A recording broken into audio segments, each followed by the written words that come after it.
I have a very political family. My grandmother in Trinidad and Tobago, where I was born and lived for a great period of my life, was a campaign manager for local politicians all the time. And I grew up at the age of 3, sitting in a truck with her with these big megaphones on the top of the truck while she went around the city saying, you know, vote for so-and-so because so-and-so is great. And I was fascinated by it. My grandmother used to always say to me, don't ever let me hear you complain. If you don't like it, roll up your sleeves, go in there and fix it.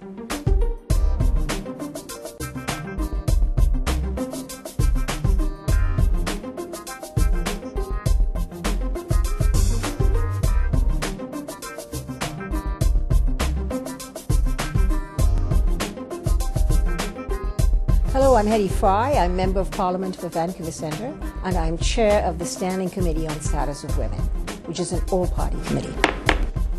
Good morning, everyone. Trinidad is a country in which every single human being has an opinion on politics. And you listen to them on the street corners discussing politics. And you would hear them saying things like, and these are men, standing on the corner, sitting in a bar, or wherever they were, they'd be going, man, that woman give him a piece of she mind we. She cut him up, man. That's a good woman, man. She's a strong, tough woman, and they love it.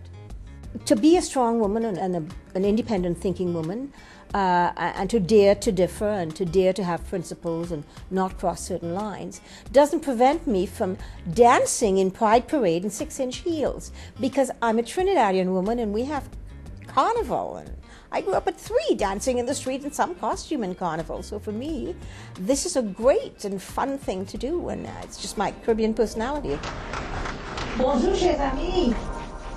Quelle journée.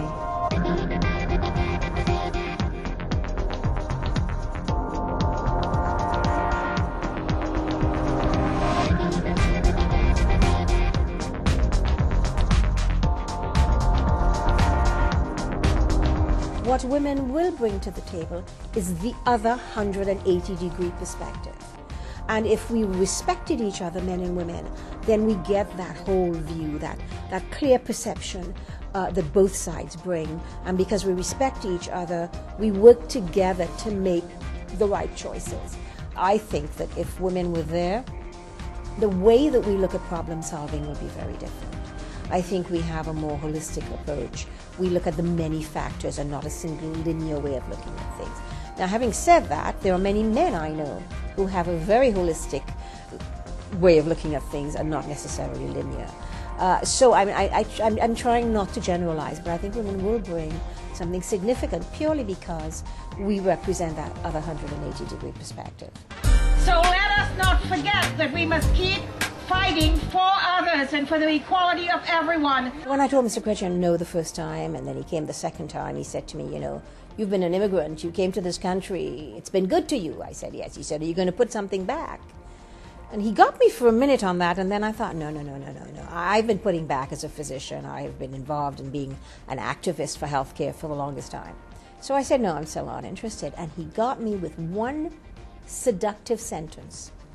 The third time he asked me, he said to me, I know you're an activist, but you're always going knocking on the door of government, trying to get them to change public policy, he said, if you become a member of government, you will be able to change it from the inside, and you will be able to help more than the individual patient. You will be able to help to change Canada in the way that you would like to see Canada change, and all of the things such as health and all of the other things you care about.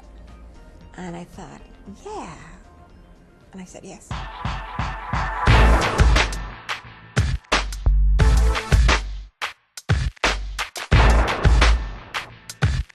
Their strategy of deny is putting Canadians at risk.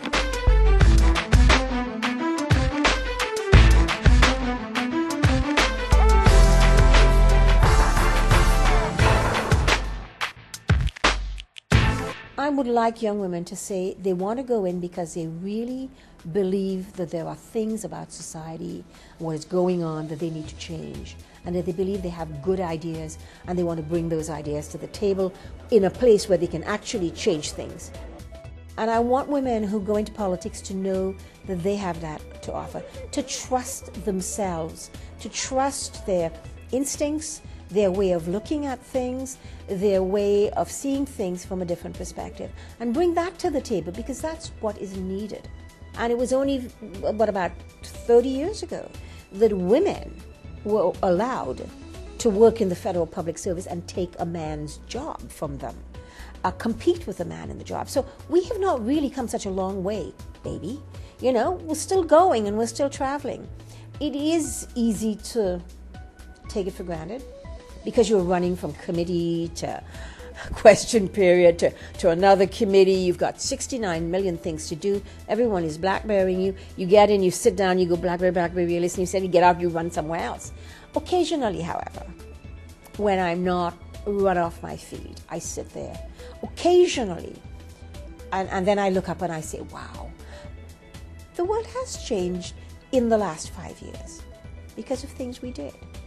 And then all that you do is you sort of get that sense of accomplishment, and then you go like, yeah, but there's got like 101 things to get done still, you know. So, I mean, the fighting of the fight and the seeking of the things that you really get stirred by. I often say to my staff, you know, I know you work long hours. I know you need a life. You don't get one. I know you have to hang around here for all hours of the day. You totally don't get paid to do it. But just imagine, one day you would look back and say, for the years I was there, no matter how short, I actually moved that bar a little bit. Not many people ever have the honor and the privilege of being able to serve their fellow citizens in that way. And that is what it's all about.